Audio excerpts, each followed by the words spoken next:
말씀해 주신 바와 같이 챗GPT나 생성형 AI 뭐 이런 솔루션이나 서비스들이 전면 유료화가 됐을 때 결국 이용자가 가격을 지불하고 사용하는 시대가 이제 분명 올 텐데, 그쵸. 그렇다면 교육기관에서도 코딩이나 데이터 분석 처리를 뭐 배우는 것도 중요하지만 뭐 이런 프롬프트 엔지니어링 과정도 좀 생겨야 되는 건 아닌가 이런 생각도 좀 드는데요.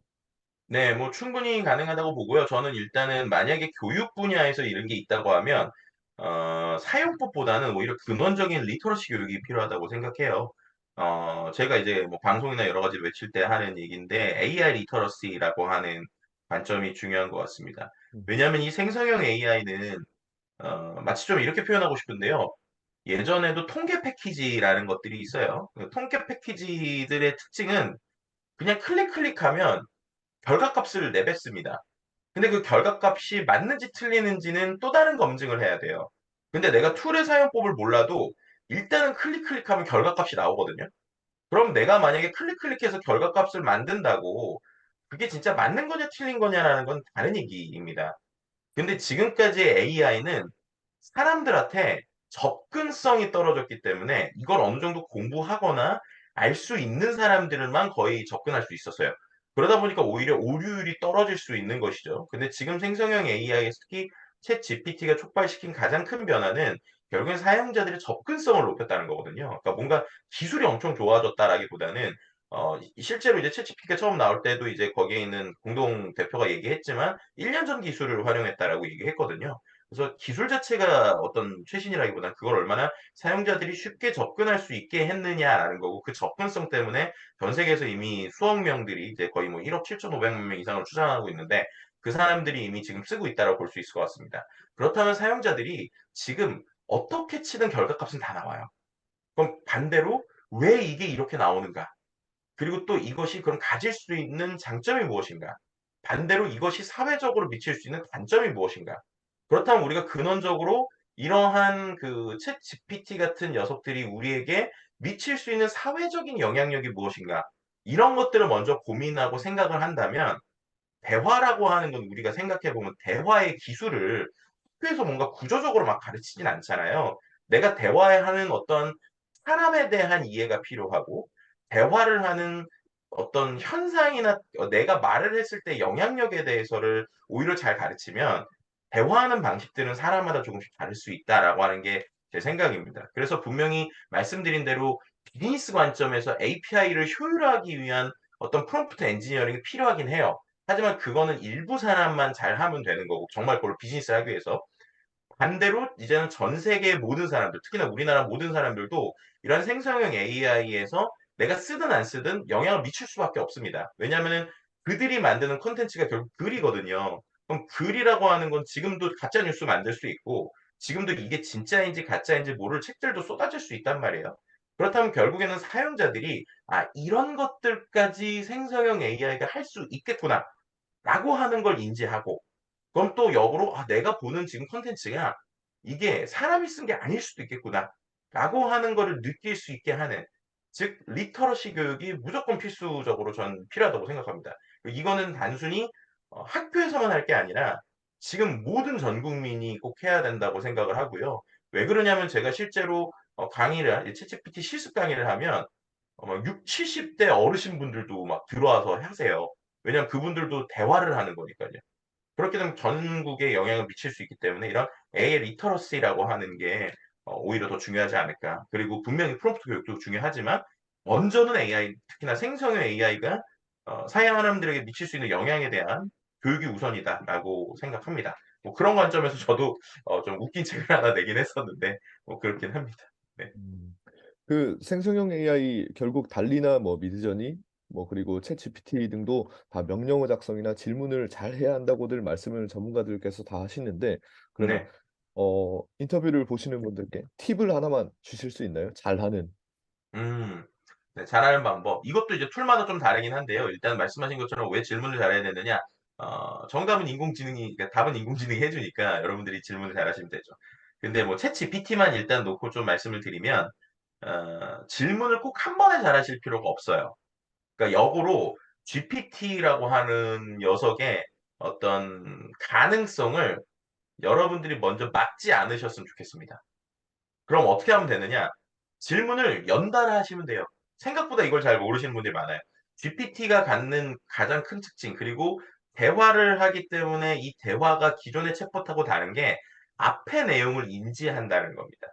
결국 우리가 사람과 대화를 하더라도 지금 아마 기계형 챗봇을 보실 때 제일 불편한 게 내가 분명히 앞에서 무슨 얘기를 했는데 그럼 또 다시 그 다음에는 상관없는 얘기들을 이어가잖아요. 얘는 명령이 아니라 커뮤니케이션을 하는 거거든요. 뭐 예를 들면은 뭐 이럴 수 있죠. 여러분들께서 어떤 내용들에 대해서 일단 그리고 챗GPT가 잘하는 거는 정보를 가져오라고 하면은 최신 정보를 틀릴 수 있기 때문에 여러분들이 생각하는 내용들을 구조화하는 것들이라고 보시면 돼요.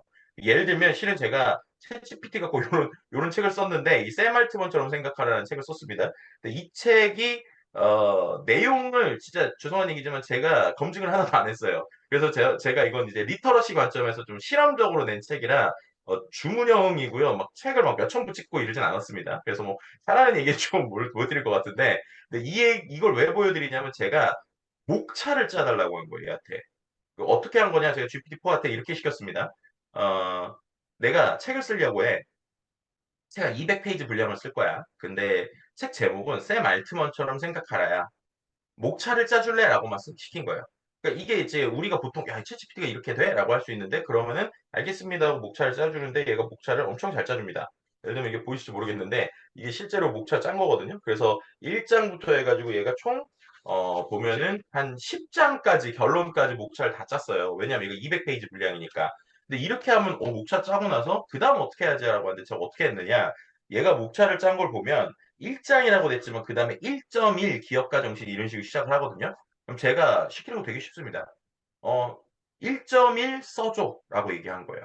근데 이게 갖는 의미가 되게 큰 거죠. 뭐냐면은 앞에 내용에 대해서 다 얘기하지 않고 1.1 기업가 정신인데 마치 사람한테 시키든 야 그럼 이제 네가 1.1 써줘라고 얘기한 거예요. 그랬더니 알아서 그 목차에 맞춰서 5페이지 분량을 썼고요. 쓰다가 만약에 좀 멈추면 계속 써줘 이러면 더 써줍니다, 내용을.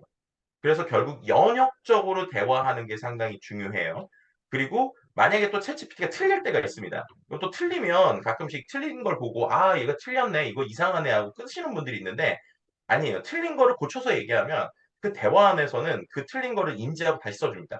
그래서 제일 많은 분들이 되게 챗GPT 처음 나왔을 때 했던 게 본인 이름 치는 거거든요. 예를 들면 야 김덕진에 대해서 말해봐. 막 틀린다는 거예요. 그래서 아 틀리네라고 하는데 그건 이제 실험이고 틀리면 가르쳐 줘야죠. 그래서 야 김덕진이라는 사람은 그게 아니고 이러이러한 사람이야라고 알려주면 얘가 아 알겠습니다라고 얘기해요. 그럼 그다음부터 뭘 하면 되냐면 그 내용을 가지고 너가 만약에 이렇게 생각하면 돼요. 너가 뭐 예를 들어서 에세이 작가야라고 명령을 줍니다.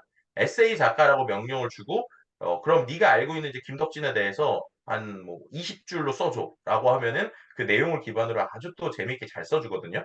물론 좀 틀릴 수도 있는데 또 틀리면 고치면 되죠. 그럼 또 고쳐서 써줍니다. 그런 식으로 실제로 아무것도 잘 모르고 나에 대해서 모르지만 하여튼 말은 엄청 잘하는 애가 내 앞에 있고 그 사람한테 내가 맘대로 명령을 줄 수 있다라고 생각하고 쓰시면 아주 편합니다. 그래서 뭐 요약을 하면 이게 실제 요약을 좀 하면 첫 번째는 연역적으로 질문하셔라라는 거고 틀린 게 있으면 가르쳐 주면 그 대화 안에서는 다시 그걸 잘 얘기한다. 그리고 세 번째는 롤플레잉을 시키면 잘합니다. 뭐 예를 들면은 너가 지금부터 뭐 글을 쓸 건데 너는 30년 이상 전문 비즈니스 작가야. 이런 식으로 하면 롤플레잉을 시킨 걸 갖고 내용을 잘 쓰거든요. 그런 얘기들. 그리고 네 번째는 질문을 최대한 구체적으로 할수록 좋습니다. 왜냐하면 아까 말씀드린 대로 얘는 나에 대한 직접적인 정보를 모르기 때문에 아주 구체적인 정보를 주면 좋을 것 같고요. 그리고 질문에서의 방식도 주면 좋습니다. 예를 들면은 뭐 세계를 얘기해 줘. 아니면 서술식으로 얘기해 줘. 아니면 뭐 10줄 이내로 얘기해 줘. 혹은 뭐 예를 들면은 뭐 두 가지를 얘기해 줘. 뭐 이런 형태. 이런 형태로 뭐 숫자를 제한하거나 형태를 제한하거나 아니면은 구조를 제한해 주면 거기에 맞춰서 잘 써 주고요.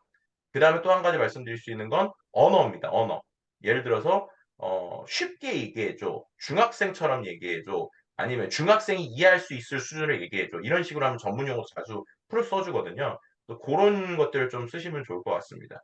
그리고 뭐 마지막으로 아까 이제 이 토큰 값의 한계 때문에 만약에 영어를 잘하시는 분들이라면 영어로 질문을 하시면 대답이 잘 길어요. 근데 우리가 영어를 잘 못할 수 있잖아요. 그러면 어떻게 하시면 되냐면 한국어로 물어본 다음에 답변을 영어로 해줘라고 하면은 영어로 답변의 길이가 좀 길게 나올 때도 있어요. 그다음 또 번역해야 되잖아요. 그럼 그 영어로 나온 걸 다시 한국어로 써줘라고 하면 또 다시 써주기도 합니다. 그래서 결국 결론은 챗GPT가 갖고 있는 어떤 가능성을 사람 스스로 한도를 가지고 막지 마시고 정말 '아 이런 질문까지 해도 되나?'라는 거를 이것저것 계속 연역적으로 물어보시면 사용법들을 아주 쉽게 익힐 수 있다. 뭐 이렇게 말씀드릴 수 있을 것 같습니다.